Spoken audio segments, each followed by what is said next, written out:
Honestly, the more people that flip bearish, the better. And I'm talking the more people flip bearish, the more upside I think we can see, guys. I'm going to talk a little bit about Bitcoin today. I'm going to talk about the Stax ecosystem. We're going to talk about crypto as a whole and what we're seeing right now. Hello from Utah, guys. I had my first day of skiing today. Got some more color. Had a lot of fun on the slopes, but I want to give you guys a quick update. Today, you saw Black C's video earlier today. Stax hit previous all-time highs. But here's the idea, guys. The more people that I see flipping bearish right now, the more bullish that I personally can be, and I have a very good reason for that. Smash the like button, subscribe to the channel, guys. Welcome back to the Crypto Report, guys. I am telling you, it's a crazy thing to say out loud, but when you think about it, when a bear market happens, as it's occurring, people don't want to believe that it's a bear market.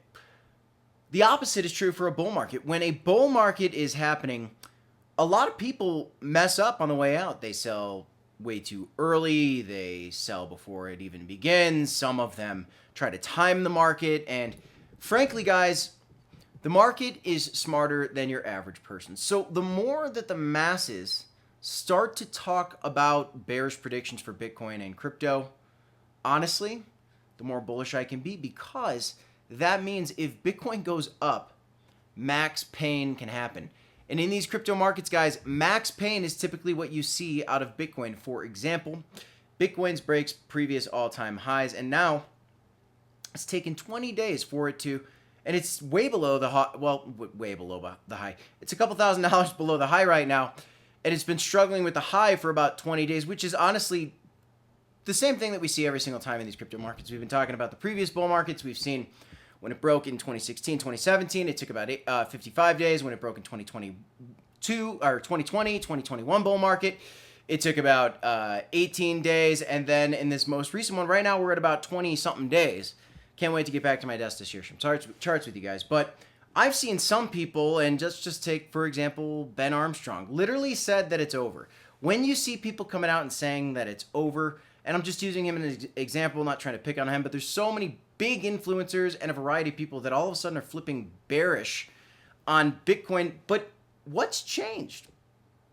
We've hit an all-time high. We've come down from that all-time high. The Bitcoin halving's coming up. We've been talking about a 30 to 50% crash, and we are getting some kind of crash. We got about a 15 or 16% crash from the recent high, and we're coming back up after the Fed came out and said, hey, we're going to pause the rate hikes again.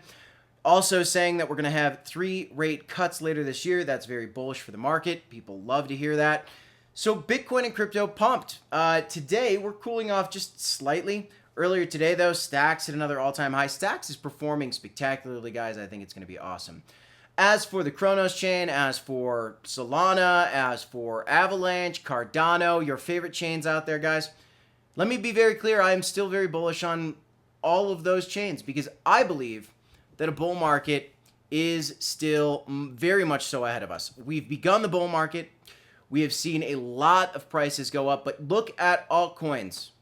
Look at a lot of altcoins, guys. A lot of altcoins aren't even close to their previous all-time highs. CRO is a good example. Solana actually broke its previous all-time high. Cardano still has a long way to go. Avalanche still has some way to go. It's doing pretty well, but there's so many others like, I don't know, Telcoin.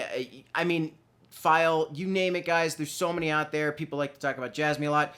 I'm bullish on a lot of different cryptocurrencies. I think meme coins are still going to make people a bunch of money. But right now, the more that I see people get spooked, the more bullish that I can really be, because that means that more people are going to get liquidated. And that's not something I love to say out loud or see happen to people. But it is liquidations that drive big moves in the market. And the more that people get bearish, the more they're opening up shorts on Bitcoin. And the more those shorts can get wrecked, which will send us higher. I think we're going to see 100,000 Bitcoin in the year 2024, guys. I think that this is going to be one of the most incredible bull runs we've had. It already has been spectacular. I think it's going to be increasingly wonderful for a lot of the people that are holding their crypto, taking profits along the way, no problem, buying the dips, buy red. You know, you buy low, sell high, buy red, sell green, guys.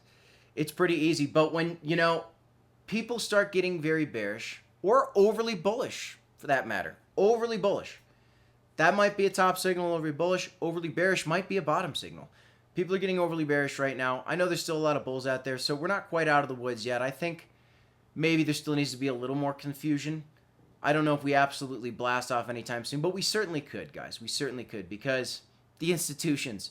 You know, last night at dinner, sitting at dinner on this company trip, I'm on a trip with my company, and the owner, one of the owners of the company, knows that I have this channel. He knows I talk about crypto, and he asked me straight up, so like, what's your take on what happened with Bitcoin? I said, it's standard procedure.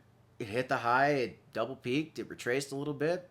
It's all part of the plan. I mean, it's talking about a 30 to 50% crash for a very long time. And a big crash came, not as big as 30 to 50%. Could that still happen? Maybe. But then he proceeded to explain to the rest of the team at my table, and shout out to you, my guy. Love my company, love the team that I work with, love that he wanted to discuss this with me at dinner last night, and then acknowledged to the entire table, like, bankers and big institutions are green-lighted this thing. It's real now. It's real. And that's very, very bullish. Some people would like to call that a top signal. Maybe you do call that a top signal. We're clearly at some kind of temporary top. That's what the recent high was. We came down. Maybe that's the top. Maybe the top's over. Maybe not.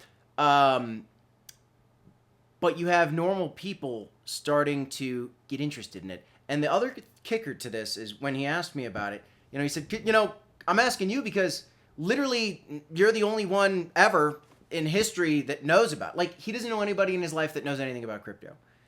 That's where we're at, guys.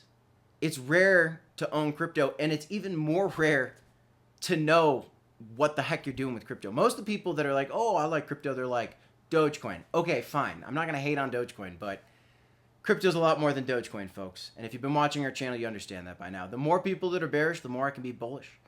Eventually, there will be a blow-off top of sorts. There will be a bear market, but we're not even close in my opinion. Let me know your thoughts in the comments down below. That's all I got on this one, guys. I'm Crypto Kip. This is the Crypto Report. Smash the like button, subscribe to the channel, and I'll see you in the next one. Peace, y'all.